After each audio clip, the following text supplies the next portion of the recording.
Uang insentif sebesar Rp500.000 yang diberikan untuk guru honor K2 periode kedua akan segera cair di akhir bulan Juli ini. Menurut Ahmad Zulinto, Kepala Dinas Pendidikan Kota Palembang, sebanyak 472 guru honor K2 di Kota Palembang akan mendapatkan uang insentif di periode kedua yang akan cair di awal bulan Agustus. Di tahun 2018, Dinas Pendidikan yang akan merekomendasikan sebanyak 900 guru non K2 yang berhak menerima uang insentif.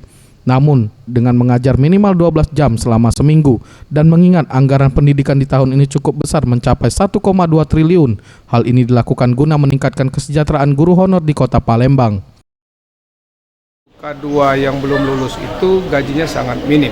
Maka tahun 2017 saya sudah anggarkan Rp500.000 per guru setiap bulan.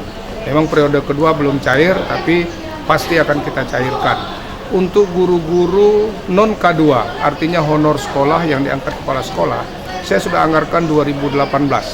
Jadi 2018 lebih kurang mencapai 900 guru yang harus kita bayar melalui APBD. Pak Wali dan Ibu Wawako sudah setuju untuk membantu mereka juga Rp500.000. Ia menambahkan mekanisme pencairan uang insentif ini diberikan per triwulan dengan kategori guru honor yang menerima guru PAUD, SD, SMP, dan SMA. Tim Liputan Sriwijaya TV.